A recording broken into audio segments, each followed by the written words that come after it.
If you want to stop being friends with me, I would totally understand. Just yesterday, I was whining about Masti 4, and then today I paid the full price and sat my hypocritical ass down to watch it. Make no mistake, the movie is exactly what you expect it to be. It is crass, it reeks of desperation, it has so many loopholes. But hear me out, it still surprises with a couple of truth bombs. What do I mean? Let's break it down.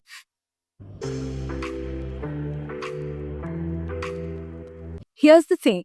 Is my voice echoing? Is my voice echoing? I am a musty movies virgin. I have not watched any of the previous movies in the franchise, but going by the dialogues, which keeps repeating, this is Masti 4, you're watching Masti 4, but this is Masti 4 at least 5 times, I don't think I've missed much. So here's my understanding of what the blueprint of all these movies are. Correct me if I'm wrong. So there are three guys, they are friends, they are sexually frustrated, their wives don't give them sex for some reason. So they plan to seek sexual adventures outside of their marriage. And then at some point, Aftab shouts idea with a ridiculous laugh, and then they follow that idea and then land up in some sort of soup. They probably even reconcile with their wives at the end of the movie to please the audience. Correct me if I'm wrong. So, how can I compare this movie to its predecessors, given that I haven't watched them? So, going by just the posters of its sibling movies, or is it the father, grandfather, and great grandfather, I can easily tell you what this has done literally. Still very misogynistic, still very crude. I think they have given some agency to the wives this time.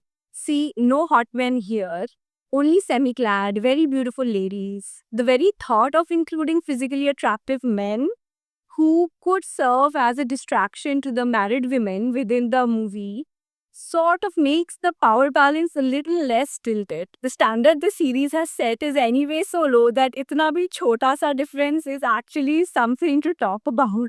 Let me give you a quick gist of the story.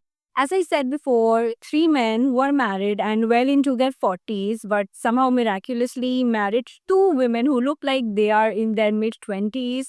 And there is one Geeta who to looks 19, Renya. These three men are not getting it. Doesn't make sense because Vivek Oberoi's screen wife is like she worships him, so why would she deny him sex? Anyway, these three always have their eyes and other body parts on random attractive women, but they are constantly complaining of blue balls. Why? Obviously, now they're thinking of how to improve their situation. They get this idea of a love visa from their friend, played by Arshad Varsi, who says that the secret to his successful 10-year-long marriage is that his wife allows him to live out his sexual fantasies with anyone he wants to for 7 days a year. ये मेरी बीवी मुझे दे दी है love visa. These guys get like super excited. Wow, I wish that I had that in my life. So they go and convince their wives to try an open marriage for 7 days a year also. It's basically the concept of an open marriage that these guys are going on and on about. Fair, whatever floats their boats. The problem arises when they realize that this concept of 7 days of freedom applies to their wives as well. Now, this leads to something that did take me by surprise. The dialogues in general were a barrage of rhyming, juvenile sexual innuendos, and I don't know, 100 movie titles. But somewhere in this heap comes out some lines which are such a mirror to society. Like how men expect their wives to forgive them every time, anytime they step out of line.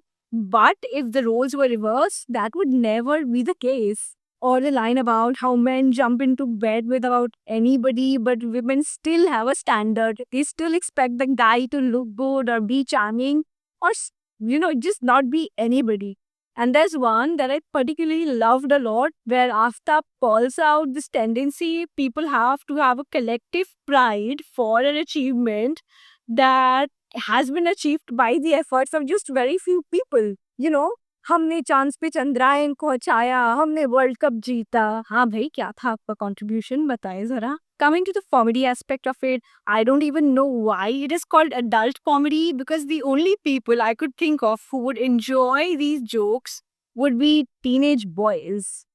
Such lazy writing, yaar. It has that Hisapita joke about a woman getting suspicious of her husband being frisky with a bald woman because she cannot find any hair on the man's clothes. Adds to this, toilet jokes on steroids. Gaseous, liquid, solid. The script has space for body waste in every state of matter.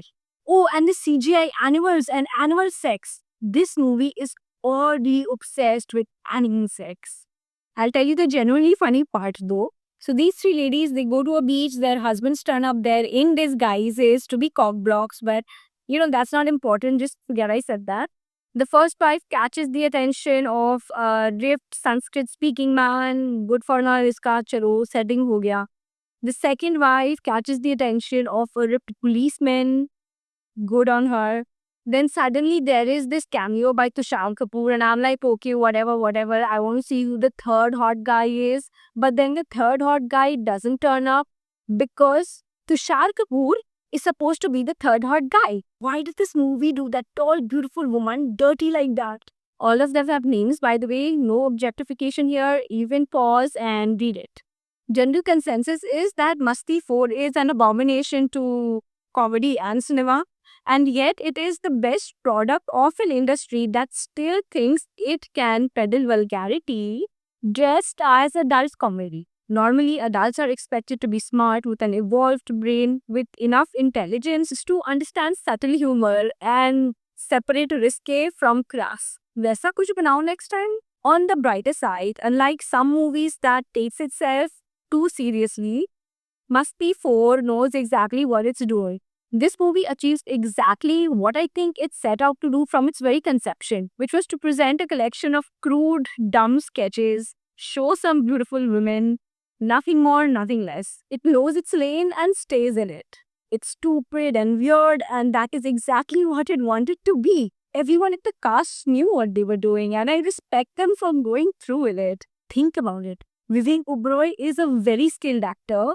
Jitesh Deshmukh has given some really powerful performances. And Aftab used to be so cute, remember? He was all the rage among the girls. And I honestly couldn't see past his pretty face to say much about his acting.